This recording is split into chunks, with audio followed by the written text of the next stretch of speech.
नहमदुहु व नुसल्ली अला रसूलिहिल करीम अम्मा बाद फ़ाऊज़ु बिल्लाहि मिनश शैतानिर रजीम बिस्मिल्लाहिर रहमानिर रहीम। मैं हूं प्रोफेसर हकीम इसहाक सुल्तान और अपने यूट्यूब चैनल से आपको खुशामदीद कहता हूं। दोस्तों, हमने एक सीरियल स्टार्ट की थी जिसमें हमने फ़ाले के जो है मुख्तलिफ़ अक़साम के बारे में बात की। इससे पहले हम दो जो है बना चुके हैं फ़ाले के ऊपर जो है वीडियोज़। एक तो हमने बनाया था राइट साइड का फ़ालेज और दूसरा हमने बनाया था लेफ़्ट साइड का फ़ालेज।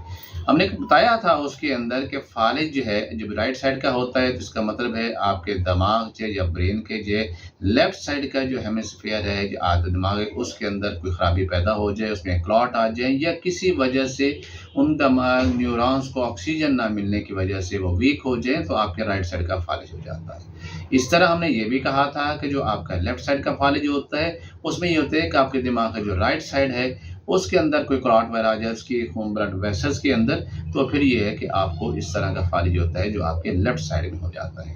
यानी जितने भी फ़ालिज होते हैं उनका दरअसल ताल्लुक जो होता है वो ब्रेन के साथ होता है या नर्व के साथ होता है। आज हम बात करेंगे कि निचले धड़ का फ़ालिज, जिसे पैराप्लीजिया भी कहा जाता है, ये कैसे होता है। दोस्तों, दरअसल ये पैराप्लीजिया या निचले धड़ का फ़ालिज जो है वो हमारी रीढ़ की हड्डी के अंदर जो हरा मगज़ है या स्पाइनल कार्ड है उसकी खराबी की वजह से होता है। ये स्पाइनल कार्ड बेसिकली आपके दिमाग का हिस्सा होता है। दिमाग से ये स्पाइनल कार्ड स्टार्ट होती है और आप रीढ़ की हड्डी से होते ही नीचे बिल्कुल आखिरी एंड तक चली जाती है। अब इसकी वजूहात तो बहुत सारी हो सकती है इस फ़ालिज होने की।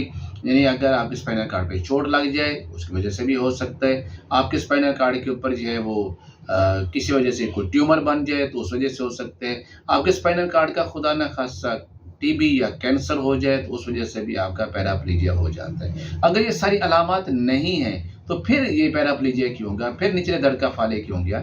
जैसे मैंने आपको पहले बता चुका हूँ कि फ़ाले का ताल्लुक या तो आपके ब्रेन के साथ होता है या आपके नर्व के साथ होता है। तो बेसिकली हराम मगज़ जो है ये भी समझो कि स्पाइनल कार्ड जो है ये भी दिमाग का ही हिस्सा है।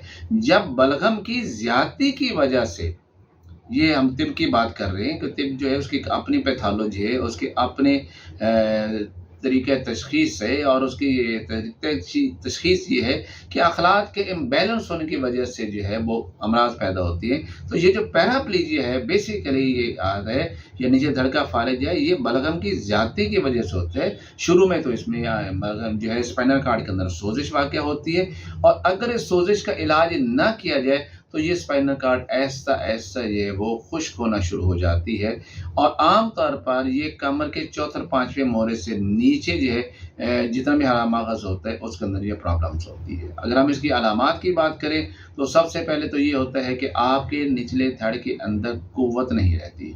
आप थोड़ा सा चलते हैं तो चलते हुए आपको बहुत ज़्यादा थक जाते हैं। कभी ऐसा भी होता है कि आपकी पिंडलियों के अंदर या आपके थाइस के जो मसल्स हैं उनके अंदर पेन होना शुरू हो जाती है।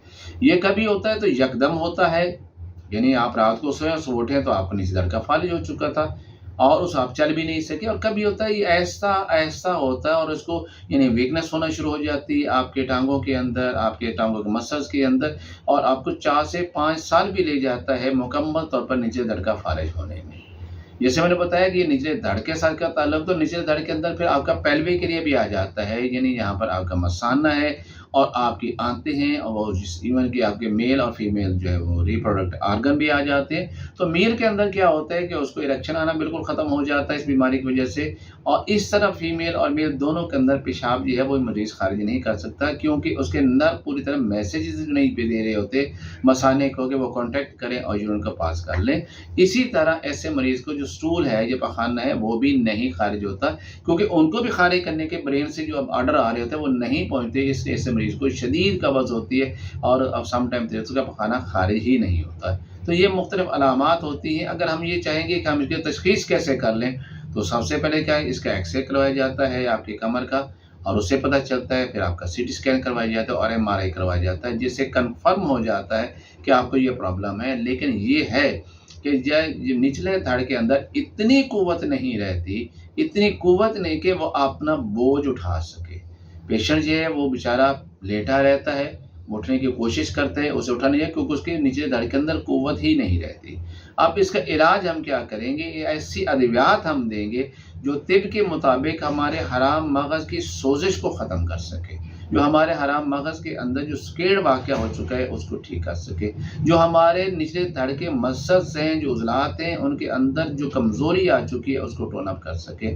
तो उसके तिब के अंदर बड़ा ही कमाल का नुस्ख़ा होते हैं और बड़ा ही कामयाब होते हैं। इसमें ऐसी अद्वियात होती हैं जो ना सिर्फ आपके हराम मगज़ की सोजिश को उतारती हैं, बल्कि आपके निचले धड़ के जो मसल्स हैं जिनकी वजह से आप मूवमेंट करते हैं उनको टोन अप करते हैं। यानी एक ही फार्मूला आपकी दोनों जो अलामात है उनका इलाज होता है। यही तो तिब का बहुत ही कमाल है और फिर इसका साइड इफ़ेक्ट भी नहीं होता। अब इसे जब नुस्खे की तरफ आते हैं तो बड़ा आसान सा है। एक तो चीज़ मैं बता दूं, नुस्खा बहुत अच्छा है, बहुत अच्छा रिजल्ट देता है। मैंने थाउजेंड्स ऑफ पेशेंट इस्तेमाल करवाया, लेकिन इसकी अद्वियात खरीदते हुए बड़ी एहतियात भी करनी पड़ती है कि इसमें अद्वियात कुछ महंगी भी हैं। अगर आप अद्वियात सही तरीके से नहीं मिलेंगी, आपको 2 नंबर अद्वियात ली तो फिर आपको फ़ायदा नहीं होने वाला। और ये ना समझिएगा कि प्रोफेसर साहब ने हमें जो निचले धड़ का जो फालिज है उसके बारे में जो हमें बताया, आप उसका नुस्खा तो हमने बनाया, हमें आराम नहीं आ रहा। तो इसलिए दोस्तों, जब भी आपने अज़ा इसके खरीदने हैं, किसी अच्छे पंसारी से खरीदिएगा, अच्छी सोच समझ के खरीदिएगा और खालिस खरीदिएगा। इसमें टोटल 6 अज़ा हैं। पहले तो आपने ये लेना है कि इसमें आपने लेना है जुंद बदस्तर, दूसरे नंबर पे आपने लेना है अकरकरा, तीसरे नंबर पे आपने लेना है हीरा हिंग, चौथे नंबर पे आप लेना है ज़ाफ़रान, 5वें नंबर पे आप लेना है जदवार और छठे नंबर पे आप लेनी है ऊद सलीब। ये 6 अज़ा लेने हैं, 6 खालिस लेने हैं। बार बार कह रहा हूँ, ज़ाफ़रान भी 1 नंबर का होना चाहिए, जदवार ऊद सलीब भी 1 नंबर पे होना चाहिए। अक्सर पंसारी क्या करते हैं, जदवार की जगह मीठा तेलिया दे देते हैं, जो उनकी शक्ल दोनों की मिलती जुलती है, लेकिन मीठा तेलिया जहर होता है, उसे कभी भी इस्तेमाल नहीं करना चाहिए। जबकि जदवार उसके मुकाबले में इतनी ही इफेक्टिव मेडिसिन है, वो आपके आसाब को की सोजिश को उतारती है और आपके पट्ठों को कुव्वत और ताकत भी देती है। यानी आपने ज़ाफ़रान है, जुंद बदस्तर है और जदवार है, ये तीनों चीज़ें ये ज़रा कास्टली हैं और आपने खारिज से लेनी है। तीनों को अलग अलग आपने पाउडर कर लेने हैं। अगर सपोज आपने 10-10 ग्राम लिए है तो आप इनको अलग अलग पाउडर कर लीजिएगा। जब पाउडर हो जाए इनको मिक्स कीजिए और इसमें शहद डाल के, थोड़ा सा शहद डालिए कि गोली बनाने के काबिल हो जाए। तो आपने चने बराबर गोली बनानी है। सुबह दोपहर शाम 3 टाइम एक गोली आपने खाना खाने के बाद खानी है। लेकिन इसके साथ अगर आप ये कर लें, एक कहवा भी इसके साथ इजाफा कर लें तो फिर आप बहुत जल्दी ठीक हो जाते हैं। और उस कहवे के अंदर क्या लेने हैं, आपने 3 दाने लौंग के लेने हैं और थोड़ी सी इतनी मिकदार के अंदर आपने जो है वो दालचीनी लेनी है और इसे 1.5 कप पानी में पकाएं। जब 1 कप पानी रह जाए उसको छान लीजिएगा। अगर आप शुगर पेशेंट नहीं है तो आप इसमें शहद डाल सकते हैं, इसमें गुड़ डाल सकते हैं, आप इसमें ऐड कीजिए और फिर 2 से 3 पत्तियां आप ज़ाफ़रान भी इसमें ऐड कर लीजिए। और इसी के साथ अगर सुबह दोपहर शाम जो है इस कहवे के साथ आप ये लें तो चंद दिनों के अंदर जो है आपका निचले धड़ का जो फालिज है, जो मरीज़ उठ नहीं सकता बेचारा, वो बिल्कुल चलना शुरू हो जाएगा। मेरे पास कई ऐसे पेशेंट आए हैं अल्हम्दुलिल्लाह इस दवा के साथ, जहाँ पे डॉक्टर का नहीं मरीज़ अब चल भी नहीं सकता, सिर्फ 2 से 3 हफ्ते के अंदर मरीज़ ठीक हो जाते हैं। लेकिन ये वो पेशेंट थे जिनको जैसे ही ये निचले धड़ का फालिज हुआ मेरे पास आए, जब भी हमने इलाज किया तो बहुत जल्दी रिस्पॉन्स हुआ। हाँ, वो मरीज़ जो बहुत पुराने हो चुके हैं उनको टाइम ज़्यादा लगता है, लेकिन ये बात ज़रूर है कि इस नुस्खे से मरीज़ का जो निचले धड़ का फालिज है 100% ठीक हो जाता है। उम्मीद है आपको ये हमारी वीडियो पसंद भी आई होगी।